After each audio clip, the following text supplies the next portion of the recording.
सासू माँ फोन पर है। अरे सोनिया बेटा, वो तेरे बुआ सास का बेटा है ना मिक्की, वो और उसकी बीवी नेहा तुम लोगों के घर रहेंगे कुछ दिनों के लिए।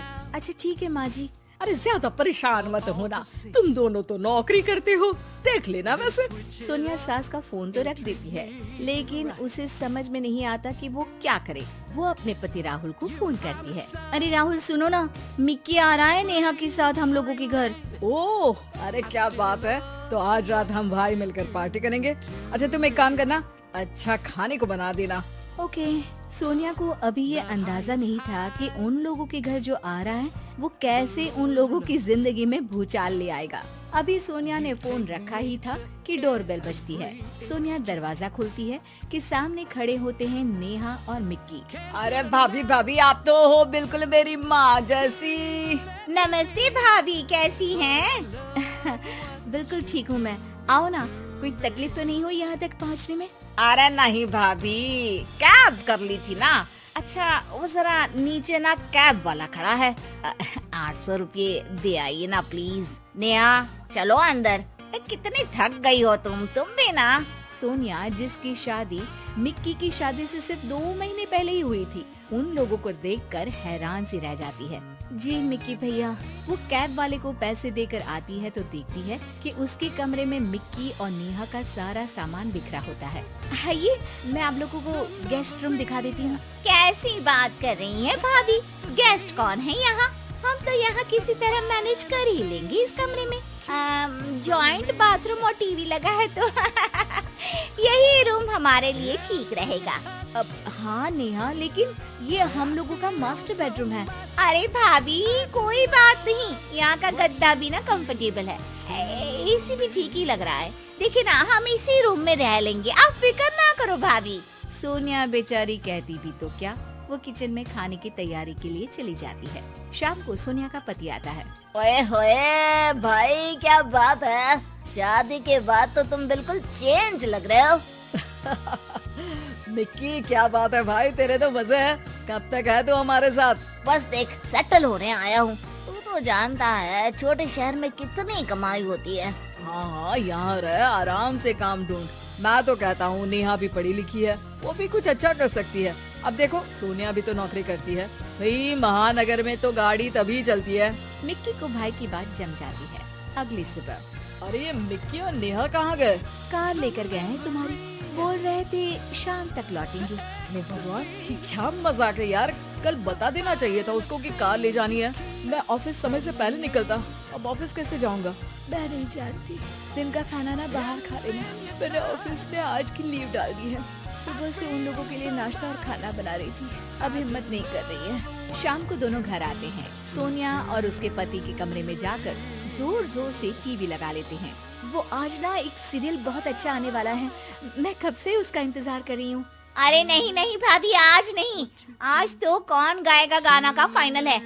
आज तो मैं ही टीवी देखूंगी। सोनिया गेस्ट रूम में आ जाती है। हे भगवान, कब तक ये दिन देखना है, अपने ही घर में बेगाने जैसे रह रहे हैं। सोनिया पति को फोन करती है। क्या है जी, कब जाएंगे ये लोग? अरे क्यों, क्या हो गया? अरे यार, न कमरा अपना न कार, मैं तो तंग आ गई हूँ इन लोगों से। कोई बात नहीं, मैं बुआ से बात कर लेता हूँ कि इन लोगों को किराए में कहीं कोई अच्छी जगह दिला दे। अरे डोंट वरी डार्लिंग। रहने दो, अच्छा नहीं लगेगा, कुछ दिन बाद बात कर लेना। सोनिया पति से बात करके सो जाती है, लेकिन शाम को जब वो किचन में जाती है तो किचन की हालत देखकर दंग रह जाती है। इतनी गंदी फैली रसोई किसने की? मेरे तो बस का ही नहीं इसे साफ करना। लेकिन यहाँ आया कौन था?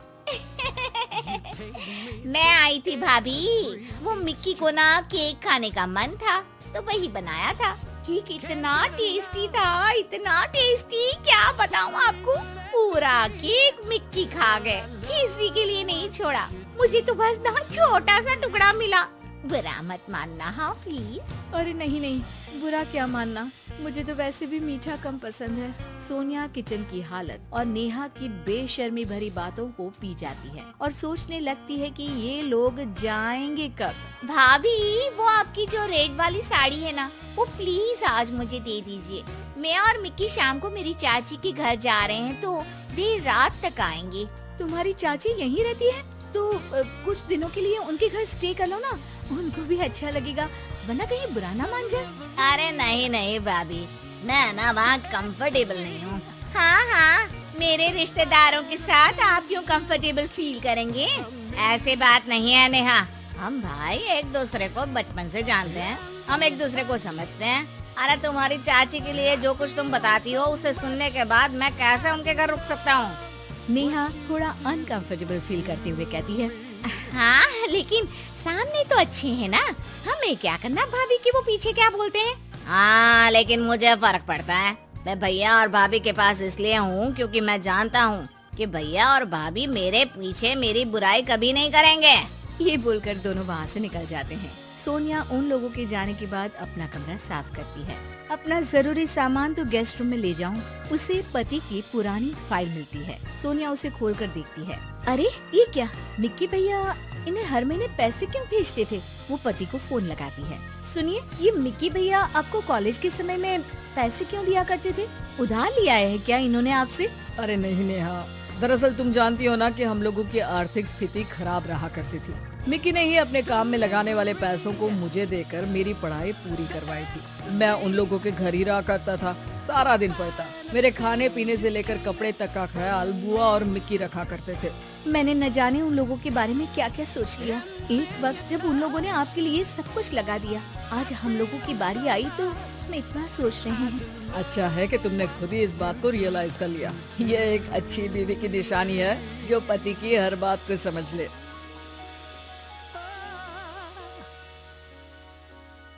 I love what you do to me.